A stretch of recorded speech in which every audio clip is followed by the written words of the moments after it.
मेरे प्यारे विद्यार्थियों, आज मैं आप लोगों को कक्षा 10 की poetry poem number 3 A tiger in the जू पढ़ाने जा रहा हूँ।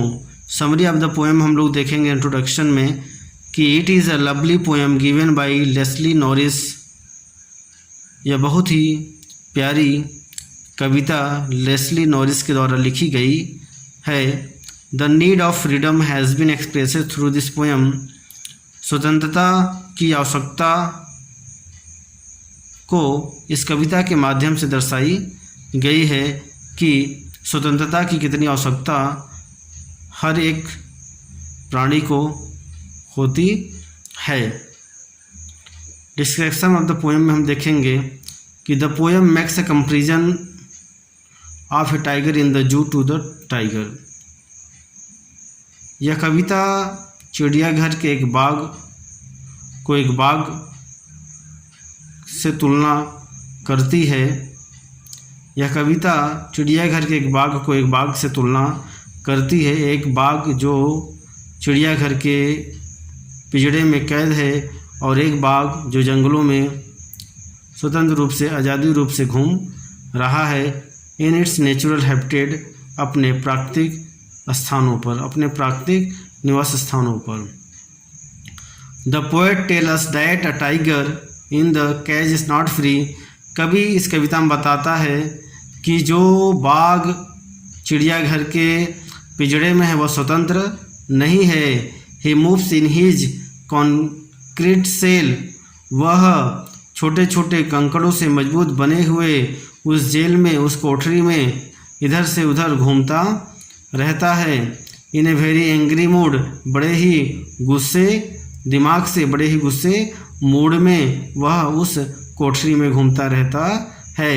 His stand is locked behind the bars. उसकी पूरी ताकत उस जेल के सलाखों के पीछे कैद हो चुकी है।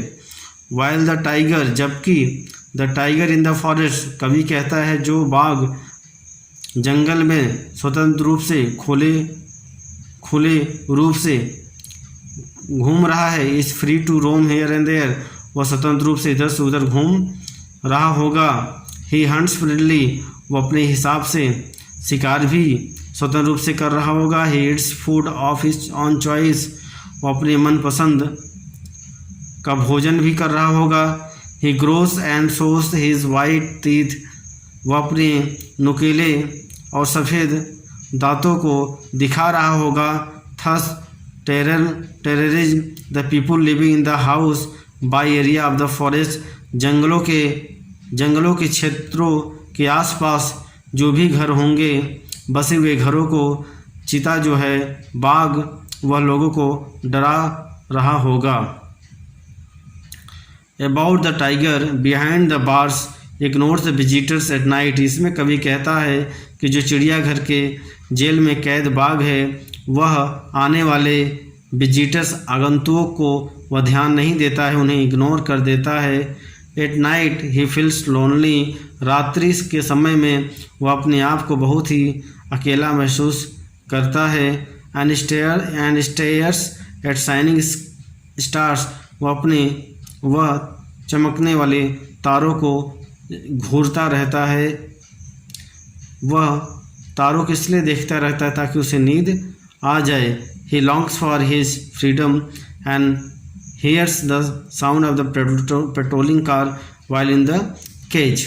वो अपने पिंजड़े में बैठे बैठे रात्रि के समय पेट्रोलिंग कार की आवाज़ को सुनता रहता है। जो रात्रि समय चिड़िया के कर्मचारी कार से जानवरों को देखने के लिए आते हैं कि जानवर ठीक से हैं या नहीं हैं।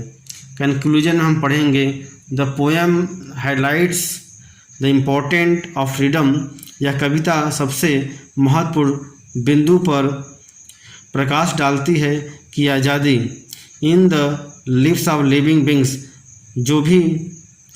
जितने भी जीवित प्राणी हैं उन्हें आज़ादी की आवश्यकता होती है, चाहे वो बोथ एनिमल एंड ह्यूमन, दोनों को आज़ादी की आवश्यकता होती है।